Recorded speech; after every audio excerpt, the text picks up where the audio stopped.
building was burning, I'd be like, no, I gotta finish this. Yeah. But it wasn't like a scheduled alarm, where they accidentally. Yeah, no, he said that for our class too. I sent it to her. Somebody put out their phone somewhere so they can I remember that year. Yeah, I remember that. Yeah. And then he's like, oh, I remember who it was too. Who was it? I don't say, but I remember. wait, did you All right. Not that we're automatically going to answer them all right away, but any characters or locations, elements like the Golden Day, where questions or confusion or clarity being one. So like Golden Day would kind of be.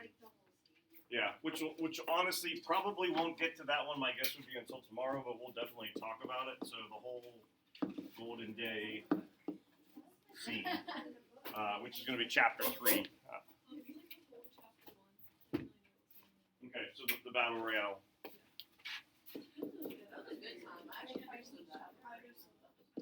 And I think people understand what's going on, but and I know while people were reading, a week ago, after a couple people read chapter 1, question was, okay, what's the purpose or what's the point? I get what happened, but essentially why?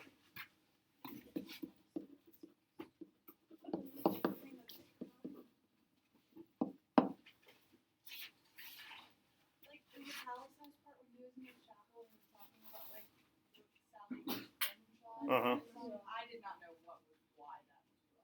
And you'll have some things with the italics where, in the prologue, it generally identifies dream sequence is going to be happening. More often than not, that's what's going on.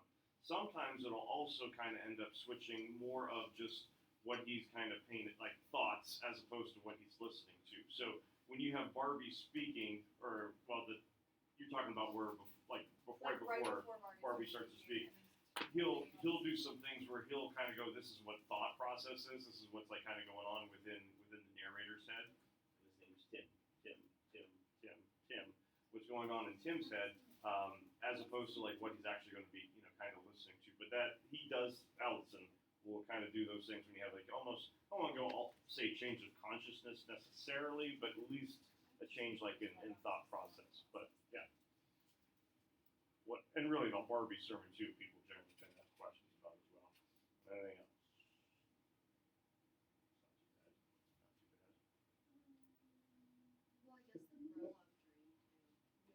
Yeah. Just dreams in general, the True Blood dream, the opening certainly was there. Still, I don't get anything about them.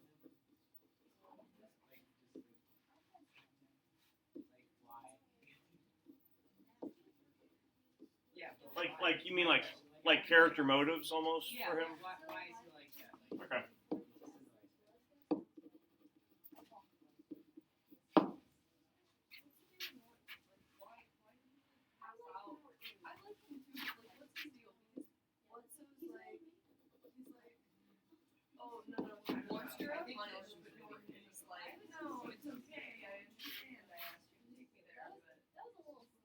Okay.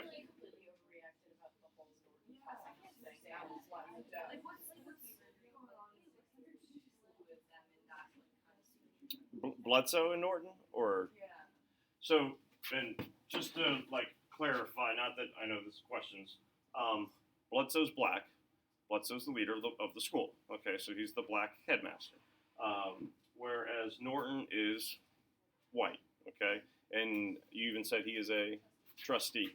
And I think I mentioned yesterday, not only does Allison like to do things with social taboos, chapter 1, chapter 2, but he also likes to do a lot of things when it comes to puns. So he is a white trustee.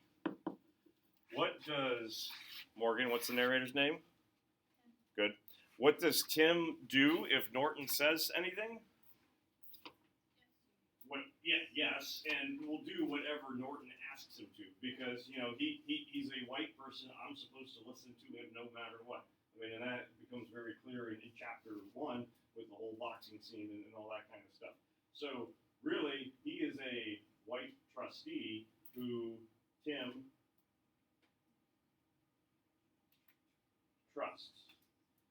Bledsoe, so he's a trustee that he's supposed to trust. Bledsoe does not trust him.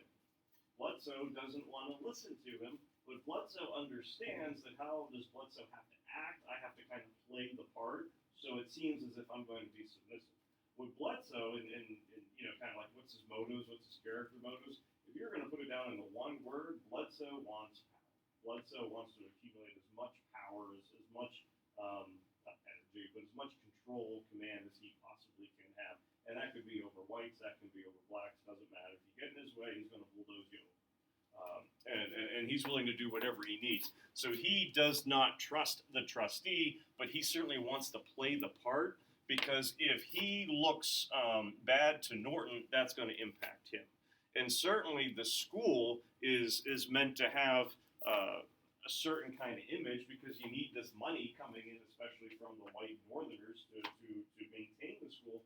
And if you're exposing Norton to places like where True Blood is and the Golden Day, you're taking away that image of the school of perfect prestige and all that kind of stuff, where they might not want to kind of support it as much. So Bledsoe doesn't trust Norton, doesn't want to be under Norton, but he needs Norton and that type in order to kind of continue the college. What's structurally at like the forefront of the college, like when you come in, there's a statue, and you're going to get a picture of the statue tomorrow. But there's a statue where you have the founder, and there is a sharecropper slave, essentially, and holding a veil. And at Tuskegee Institute, there is a statue of Booker T. Washington holding a veil that is being, you assume, lifted up from a person so that they have the ability to see, they have the ability to be educated. But the way that Ellison words it with the veil, you can't tell if the veil is being lifted or lowered. And so with that kind of ambiguity, it's being lowered, you could argue, by Bledsoe to keep everyone kind of like under his control. If Tim is able to kind of figure this stuff out, that's a threat to Bledsoe, and that's why we got to ship him out. The vet doctor is a threat to this, because at the Golden Day, he's the one telling him, hey, you got to think for yourself. You can't be like a zombie or a machine. Well, it's no surprise then that vet doctor is getting shipped out at the same time, because if you're a threat to Bledsoe, he's going to do whatever he has to eliminate you. So he's pretty cutthroat in that way. That's why he's going to be Bledsoe, because he's, if blood's involved, that's not going to be a problem for him, as opposed to what was your name? Bledsoe? Bledsoe. Yeah, doesn't work like this. What about this part, Dad, that was a little confusing? Because whatever Bledsoe was screaming at the narrator, he was like, "You're a disgrace. You're not fit for this race. You should leave the school, disgusting man." And then he ran out, and then he was like, "I'm gonna fight you." And then Bledsoe ran out, and then was like, "I don't understand." Yeah. Like, you talk about like when they're in the office? Yeah, like what did he do exactly to make him so mad? I mean, literally the fact that he pretty much, in some ways, he kind of exposed the reality of what's, not what's going on in the college, but he took a chance by taking Norton to a place like the Golden Day, and basically kind of ruining that image of what he wants of the school. And Tim kind of argues with him a little bit, and Bledsoe even kind of starts going, hey, you're throwing some jabs, you're throwing some punches, but are you really ready to kind of get, and paraphrasing, are you really ready to get into like a big fight after this? You've already had this battle royale in chapter 1. I think we'll pick up on what Bledsoe has on his desk. He's got a shackle, okay? But it's a shiny one. It's not one that would have been like used back in the times of slavery, but he's a person where he will shackle you down. He will trap you. He will do things that are certainly unethical just in order to kind of maintain his power. But he's going to look at Tim as kind of being a threat if he's going to expose those power people to what's actually going on. Because if people know what's really going on, that Bledsoe is going to manipulate people in order to kind of maintain control, then he could kind of end up getting removed. The sermon that's going on in chapter 5 when Barbie is speaking, Barbie's talking about the founder, and how wonderful the founder is, and Tim loves the founder. I want to be the founder. He's the greatest person ever. And in that speech, Barbie's even kind of mentioning how Bledsoe was idealistic, just like the founder, but something has changed because he's gone from this idealistic person to a manipulative, deceitful, I'm going to do whatever I have to in order to kind of maintain control. What's the problem with Homer Barbie physically? He's blind. So what can he not see? Literally, color, and he can't see what's going on. He can't see Bledsoe. So, you know, there's this kind of like climactic kind of unveiling, and he took the glasses off, and his eyes, he can't see. And Homer, blind poet, you know, in ancient Greece, so you kind of have a little illusion going on. But he's saying all these wonderful things about Bledsoe and how great he is, but he can't actually see the truth as to what's going on. And then in the background, the little birds are chirping, and Tim comes out, and they're not crows, they're not bluebirds, they're not robins, but they're mockingbirds. So you have this wonderful, glorifying speech about this horrible man, and the mockingbirds are doing their little chant in the background, their little chirping, which is certainly this probably isn't a good thing. Was I more upset that the narrator took Norton to True Blood's cabin and like exposed him to like all the poverty like back there and how none of them are being educated at the college? Yeah, it's pretty much, you know, it's kind of pick your poison, which one's worse. You know, being exposed to True Blood or being exposed to what's kind of going on in the Golden Day, and obviously one kind of leads into the other. Yeah, I mean, certainly that's his big mistake, and that's the one I think where I would agree that Bledsoe is most upset about. Because what does, number one, what makes Tim so upset about True Blood? And it's not the whole act itself. Well, yeah, but there's something else. There's something else that really, agreed. But there's one other aspect that really ticks him off. He gets $100 for it. So, you know, and True Blood even says this, and for some of you, it was probably on your quiz that I gave you. What's he even say about his life? Things are kind of a little bit better than they were before. What does True Blood do? He tells his story, and then he gets paid. Why does he go into all the nitty-gritty details about it? Because he knows that the more he says, the more Norton's going to feel bad for him, and then the more money he's probably going to get out of it. Tim's in college. Tim's a junior. Tim doesn't have a whole lot of money, just like you're going to be when you're a junior in college. So you see $100 going from a white trustee to True Blood. What gives? So the fact that he's getting paid for simply like kind of telling his story of incest, it really obviously is going to rub him the wrong way, not only because of the incest part that took place, but because he's getting paid for it. Why is True Blood getting paid? Because he's basically upholding a what? He's upholding a stereotype. And so whether you're at the college or whether you're the sharecropper in the neighborhood, they don't like True Blood because of the incest, because of the stereotype that he's perpetuating. And then the whites, the trustees, feel bad for him. Why support him? Because you're basically supporting the stereotype that these people need our help. And you think about those passages that were on the selected examples of racism that I was showing you yesterday, you know, the whole idea about adolescent races and things like that, that's what is upholding that stereotype. And again, it's a stereotype. It's false, but it's certainly upholding it. So Tim and Emily, we'll get to you in a second here. The fact that True Blood is perpetuating that stereotype makes Tim upset. The fact that Tim takes Norton to see True Blood makes Bledsoe upset because yes, it's everything within the college then is not being presented in the right way, whether that's truthful or not.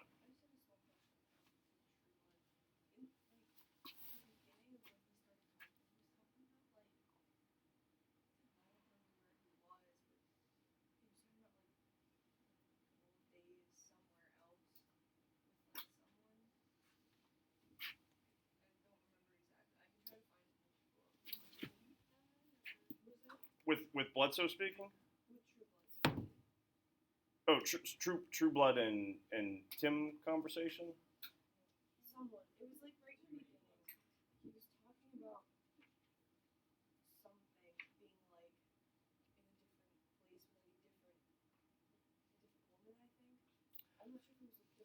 Well, you do have if True Blood, it's probably his dream. Because he's explaining to, the question becomes, well, how does this happen, between having True Blood's wife and his daughter. And keep in mind, what's True Blood's last name? So there's certainly, pun kind of going. That's hilarious. Now you're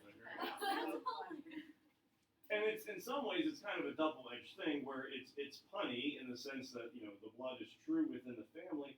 But what does True Blood not do that certainly some people would probably expect him to after this situation? Get out of there as quickly as you can because no good is going to come from this, and he's already been attacked, understandably, by his wife. But he is true to his family. He is true to his blood. So certainly for the faults that he has, and they are significant, he is still staying there to basically kind of help with the family. But when he's explaining what's going on, he gets into his dream sequence as to what's happening, where he has a dream where he goes into Mr. Brodak's house, who is white, and so in his dream, it's him and a white woman, and Mr. Broadnax is in the other room. We know what's going on sexually, but doesn't do anything about it, which is still kind of upholding that stereotype that promiscuity and all that kind of stuff and whatnot, which pay attention to that later on. True Blood, white woman, within his dream. And that's when then like a clock opens up, birds are flying out, it's all getting kind of weird at that point. And then when he wakes up, he realizes what's going on. So I don't know if that's the scene that you mean for sure.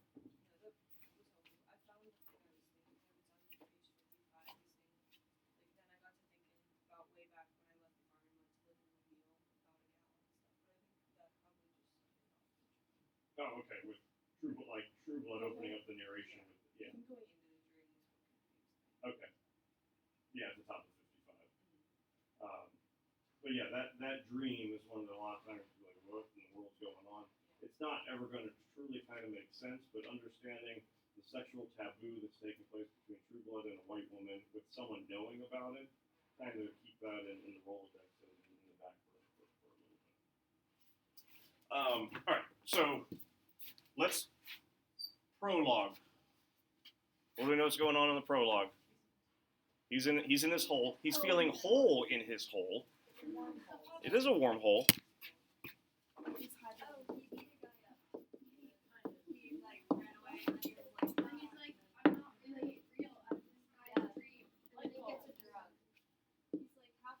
Now, so Virginia, you said I'm not real.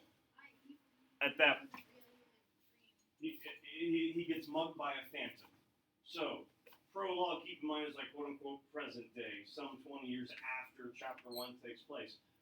Even though it's not used necessarily for good purposes, how does he use his invisibility?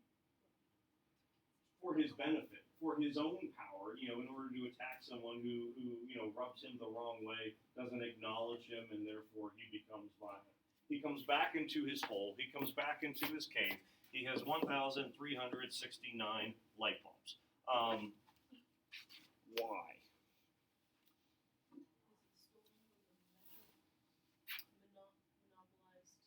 Almost.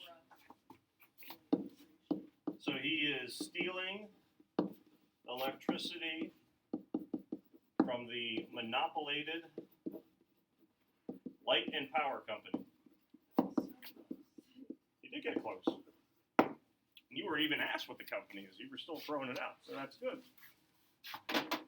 So what's he stealing?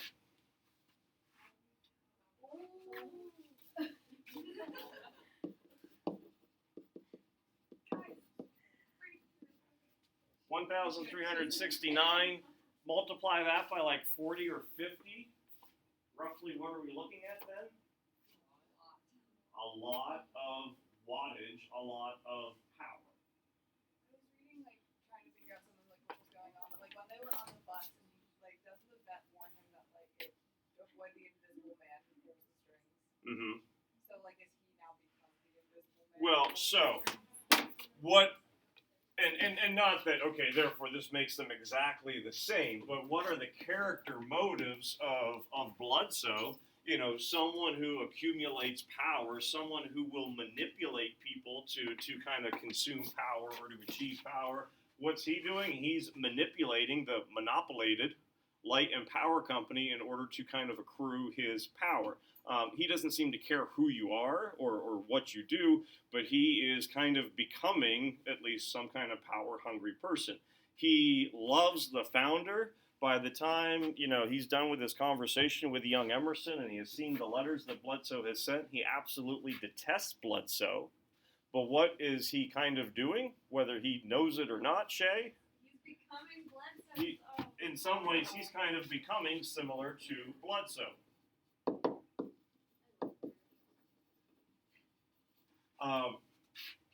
And certainly it's in a different kind of way, at least it would seem at this point. But the prologue, this is what he ultimately is. Whereas the other parts are like what he is doing to kind of get there, how he was in his past. But the end of the story, we know that he is going to kind of be like this kind of power-hungry person. I think and then Ethan, we'll get to you. I think part of him being in the prologue, being this whole, I said putting him in this cave, I know we haven't read it, obviously. Anyone know anything about Plato and allegory of the cave? Whether we come across in any other text or whatnot? He's a prophet. No, Plato wasn't a prophet. No, Plato's Socrates' student, teacher of Aristotle, when you're getting into like Greek philosophy and all that kind of stuff. Plato has a lot of different like allegories and not stories, but text. Allegory of the cave is he sets up the situation, it's hypothetical. What if you have people who are in a cave, and the only thing that they see is not reflection, but shadow. So you're like chained in a cave, you're staring at a wall, there's a fire behind you. And so you see when you play like puppets, you'd make animals and all that kind of stuff with flashlights when you had your sleepovers and whatnot. What if that's all that you saw? And then one day you're free, and you go outside, you're not going to think any of this stuff is kind of real because you've been solely trained to only see these like shadows and all that kind of stuff. So you have this guy who is in his cave, in his hole, stealing power, but he's also illuminating it with light so that there's like actual knowledge that would be taking place, that you can see things better than how like the average person kind of would. So that you don't become this person who's kind of stuck in a cave, only seeing phantoms and images and puppets and all that kind of stuff, but you're trying to actually see everything. Plus, if you have all this light, you're not going to be, because you need light to see. I said, He said dark. you're not going to be invisible, because people can see you now that you have all this light kind of going on. Ethan? Does him becoming similar to Bledsoe is that related to what his grandfather said at the beginning of the book? So what did his grandfather say? That's a good question. I'm a traitor. Kill him with kindness. Yeah, sort of. Pretty much. Grandfather claims that, yeah, he has been a traitor, and undermine him with yeses. So what do you have to do? By killing them with kindness. That was why I was stuck between Grandpa and Bledsoe. You basically are playing the part. You're kind of playing the game. And the vet doctor says to him even, you don't have to believe in it, but you have to kind of play along with it in order to get yourself to certain places, So you don't have to believe in it. You don't have to be submissive to everyone, but at times you kind of have to play that part in order to better your situation, to better yourself. So in that way, yes, being similar to Bledsoe, he's kind of playing his part. Who else plays the part?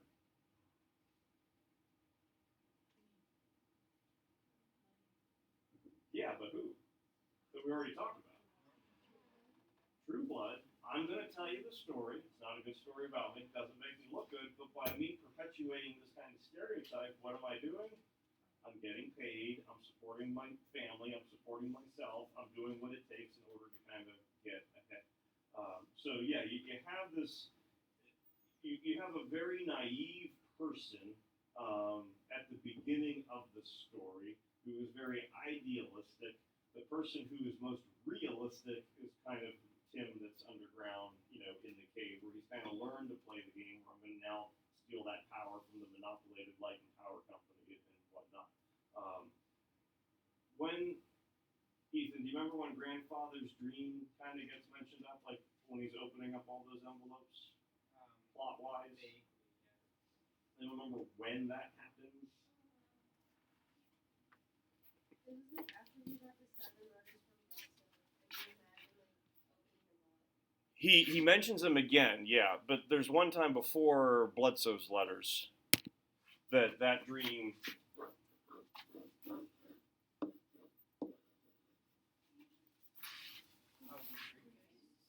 Briefcase. How's it get the briefcase? At the site. It's got the little latch on there. Thank you. Thank you. Yeah. When you had that chart, one of the objects you had in the prologue was the briefcase, but I didn't see it in the prologue. It gets mentioned very, no pun intended here, briefly, where he has, where the case is in his little room, still kind of underground. But basically, chapter 1 is when that briefcase really, really does show up. This seems super subtle. How do you spell briefcase? That making me question myself.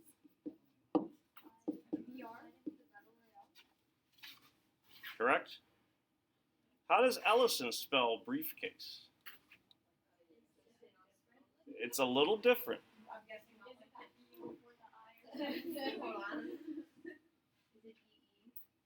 Probably. I bet page 32 is when it gets the briefcase. Does he put a space between brief and case? He does.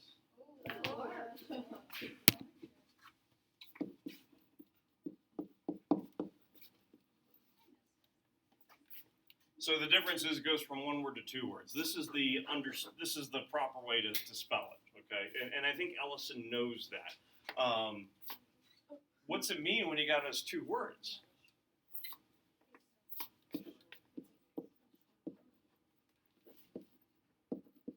Case, argument, story. And you're not going to look at 581 pages as being short, but the brief case is always there. That is not going away. Whatever goes into the briefcase, like the letters, pay attention to, because that means it's going to certainly be important. But basically, this is Ellison's brief account, brief argument, brief statement, brief idea about a whole bunch of stuff that